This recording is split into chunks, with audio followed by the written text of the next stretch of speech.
last week when I ran into you after Gillette's annual meeting, but I choked. So now there's no pressure, here goes.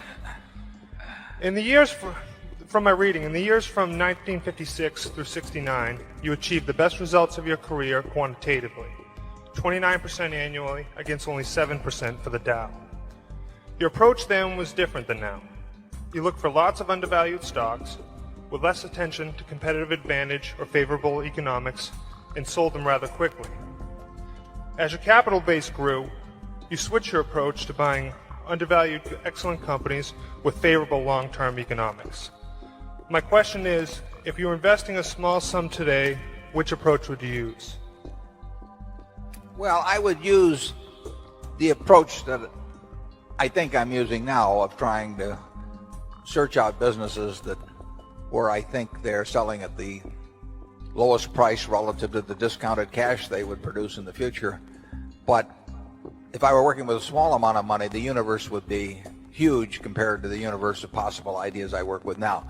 You mentioned that 56 to 69 was the best period. Actually, my best period was before that. It was from right after I met Ben Graham in early 1951. But from the end of 1950 through the next 10 years, actually returns averaged about 50% a year, and I think they were 37 points better than the Dow per year, something like that. But that I was working with a tiny amount of money, and so I would pour through volumes of businesses, and I would find one or two that I could put $10,000 into or $15,000 into that were just ridiculous. They were ridiculously cheap, and obviously as the money increased, the universe of possible ideas started shrinking dramatically. The times were also better for doing it at that time. But I think if you're working with a small amount of money, with exactly the same background that Charlie and I have, and same ideas, same whatever ability we have, I think you can make very significant sums. But as soon as you start getting the money up into the millions, many millions, the curve on expectable results falls off just dramatically. But that's the nature of it. You've got to,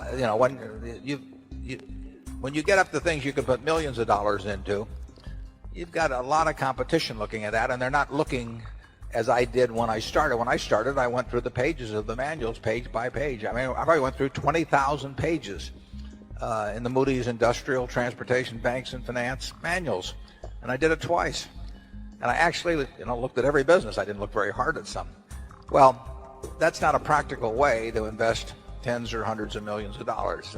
So I would say if you're working with a small sum of money and you're really interested in the business and willing to do the work, you will find something. If you were, there's no question about it in my mind. You will find some things that promise very large returns compared to what we will be able to deliver with large sums of money.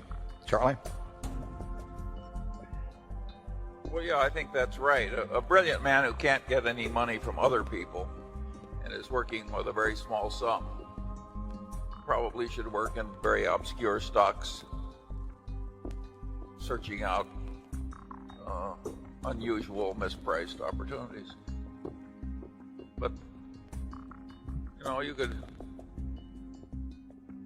that's such a small world.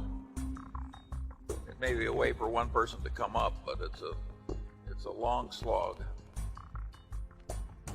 Yeah, most smart people, unfortunately, in Wall Street figure that they can make a lot more money, a lot easier, just by one way or another,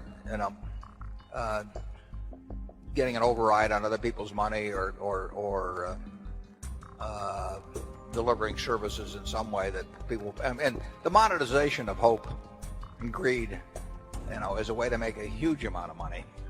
And right now it's just take hedge funds. I mean, I've had calls from a couple of friends in the last month that don't know anything about investing money. They've been unsuccessful and everything else. And one of them called me the other day and said, well, I'm forming a small hedge fund, 125 million. He was talking about, like the thought that since it was only 125 million, maybe we ought to put in 10 million or something of the sort.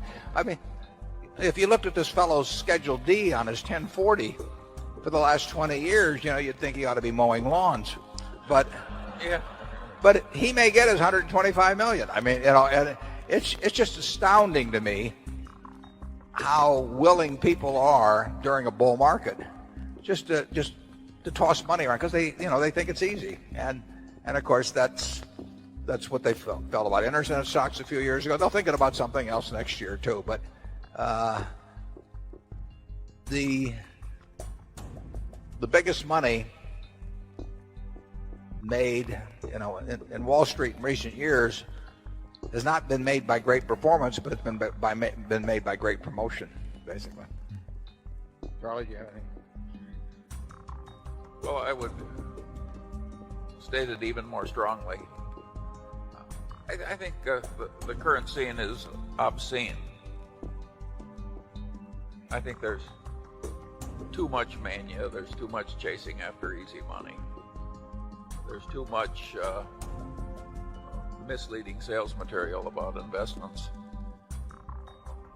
There's too much on the television emphasizing speculation in stocks.